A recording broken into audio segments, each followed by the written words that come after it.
उपविभाग संपर्क म्हणून सातव्याचे विद्याधर पेडणेकर यांनी त्यांना आवाहन केलेलं आहे की सन्मानाने ती खुर्ची परत आणून द्या, तुम्हाला आम्ही काही अवधी दिलेला आहे.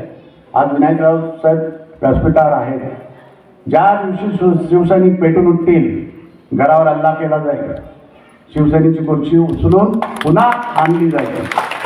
याची गंभीर दखल माजी आमदारांनी घ्यावी, एवढी सूचना मी या निमित्ताने आजच्या वंदनीय बाळासाहेबांच्या खुर्चीबद्दल बोलले, राजन साळवींच्या घरावर येण्यासंदर्भात बोलले.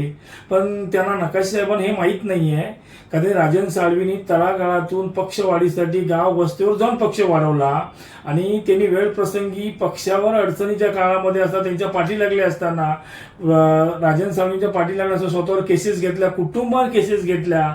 अशा कठीण परिस्थिती त्यांच्यावर बरीचशी आमिष आली, पण त्या आमिषाला ते बळी न पडता पक्षाशी प्रामाणिक राहिले. आणि पक्षाशी प्रामाणिक राहत असताना त्यांच्यावर असे नकाशेसारखे लोक बोलत असतील, त्यांच्या घरावर येतो हे करतो, त्यांनी कधी वेळ आणि तारीख आम्हाला द्यावी. आम्ही त्यांच्या स्वागतासाठी सांगतील त्या दिवशी आम्ही सज्ज आहोत, हे नकाशाने विसरू नये. आणि ह्याच्या पुढे राजन साळवी बोलताना नकाशाने हे लक्षात ठेवावं की बोलताना आपली भाषा नीट समंजसपणे बोलावी. आणि राहिला प्रश्न, श्री नकाशे 2024ची निवडणूक लागली तेव्हा नकाशे कुठे मतदारसंघात फिरताना आम्हाला दिसले नाहीत. आम्ही तर शेवटपर्यंत मतदारसंघात होतो, सुरुवातीपासून शेवटपर्यंत. तेव्हा नकाशे कुठे राजापूर विधानसभेत ते कुठेही दिसले नाहीत. लांजात ना दिसले, साखरप्यात ना दिसले, इव्हन त्यांच्या राजापुरात पण आम्हाला दिसले नाहीत.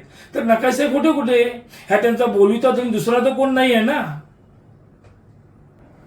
आणि राहिला प्रश्न, नकाशांचा जो इतिहास बघितला ते स्वतःची ग्रामपंचायत काढू शकत नाहीत. ते विधानसभेला राजन साळवी सारख्या माणसाला काय आव्हान देऊ शकतात. परत एकदा नकाशे साहेबांना माझी विनंती व इशारा आहे, ह्याच्या पुढे राजन साळवींना बोलताना भान ठेवूनच बोलावं, चुकीचं काहीतरी बोलू नये. हे त्यांनी विनंती व इशारा लक्षात ठेवा. राजन साळवी सारख्या प्रामाणिक माणसावर बोलताना 10 वेळा विचार करावा. सन्मानाने ती खुर्ची परत आणून द्या.